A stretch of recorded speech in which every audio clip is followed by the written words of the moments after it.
From the tales of Achilles to the lessons of the Mahabharata, we have seen time and again how widely respected men, once admired for their strength and decency, can fall from grace, lured by greed, corruption, or the sweet taste of fame. Rajinikanth, the once revered superstar, now teeters on the edge of that infamous fall as he uses his films to promote a dangerous and vicious ideology that betrays the very culture that gave him his start. After Kala, Peta, and Lal Salam, his latest propaganda piece, Vettaiyan, directed by the agenda-driven TJ Gnanavel, only adds insult to injury. Nobody simps for the British colonialists like the Dravidianists. In Vettaiyan, this propaganda begins right from the opening scene with the glorification of British colonialist Thomas Babington Macaulay, a man who, let's be clear, did not bring social justice. Instead, he brought the death knell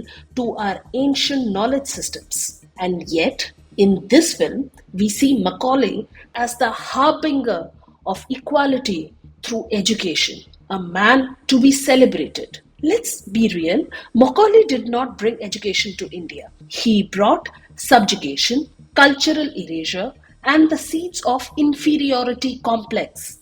The British colonialists did not come to civilize India, they came to loot, plunder, and destroy. In The Beautiful Tree, a pioneering work by Dharampal that elaborates on the indigenous Indian education in the 18th century, reveals how education was accessible to a broad section of Indian society, including the underprivileged castes of today, contradicting the colonial narrative that education was exclusive to the elite. In Madras Presidency, the British records of the early 19th century documented over 11,000 schools in just Bellary and South Arcot districts. These schools catered to a large segment of the population, showing that education was not confined to urban centers but also present in rural areas. In Bengal and Bihar, records from 1835 indicate that there was a school for almost every 100 to 150 families,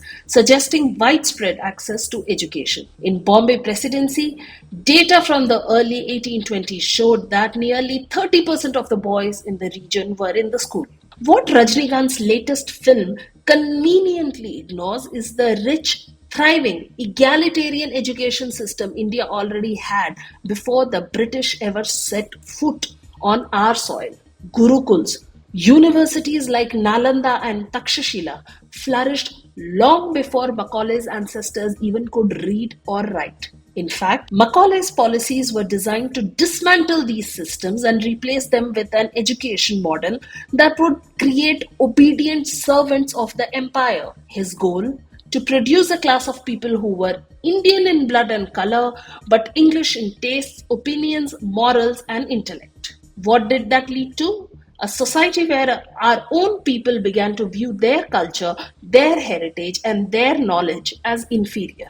That's the legacy of Macaulay. And yet, here we are, watching Vettaiyan praise this man like a savior of Indian education. This is nothing short of historical revisionism at its worst. And a person like Rajini should be ashamed to be part of such an exercise. Why does Rajinikanth feel the need to sell such kind of a deceptive and dangerous falsehood to his fans? How much money and fame justifies such choices? What's even more ironic is that director TJ Gnanavel calls himself a communist, yet glorifies a man who was condemned even by communist icon Karl Marx. Marx once called Macaulay a systematic falsifier of history, and historians too have criticized Macaulay for being a racist apologist for the British Empire. So what exactly is this Lie Bhim director who wantonly peddled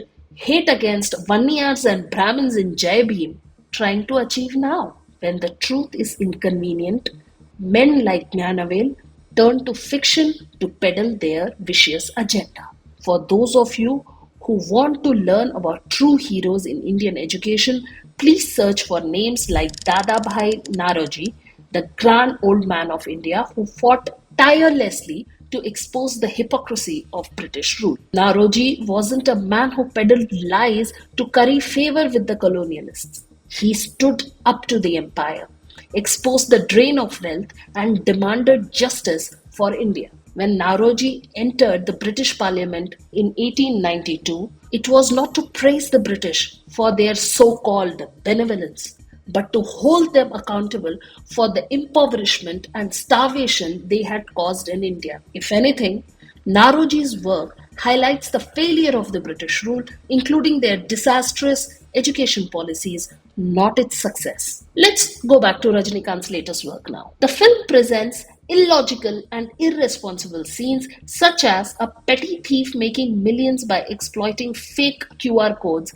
at major shopping malls and outlets. This unrealistic scenario raises concerns about fostering unnecessary fear and mistrust around UPI or QR code payments. This seems to be a concerted effort by the makers of this film to peddle canards and fearmonger about digital India, and Rajinikanth has been an enabler in peddling this. This movie takes pot shots at the NEET exam. Instead of NEET, there is a NAT Academy. Such intelligence. Much wow. In Vettaiyan, NEET is portrayed as a tool that favors the rich without any real data to back this up. It is obvious that the film is pushing a specific narrative, but it doesn't even try to make sense when reality shows that many students from low-income backgrounds have succeeded in clearing NEET. The accusations against entrance exams, particularly NEET, lacking any supporting data or substance, as the movie falsely claims they are conducted only in English. In reality, NEET is also offered in Tamil and many other regional languages. Furthermore, the movie unfairly portrays Hindus in a negative light, while members of minority communities are depicted as honest, virtuous, and morally upright. Hindu characters, on the other hand, are cast as murderers, corrupt police officers, and greedy corporate owners, reinforcing biased stereotypes. Let's give you some examples. Battery, played by Fahad Fazil, is Patrick. Rohini is DSP Nazima. There is Anbu and his family, whose house had Mother Teresa picture on the door.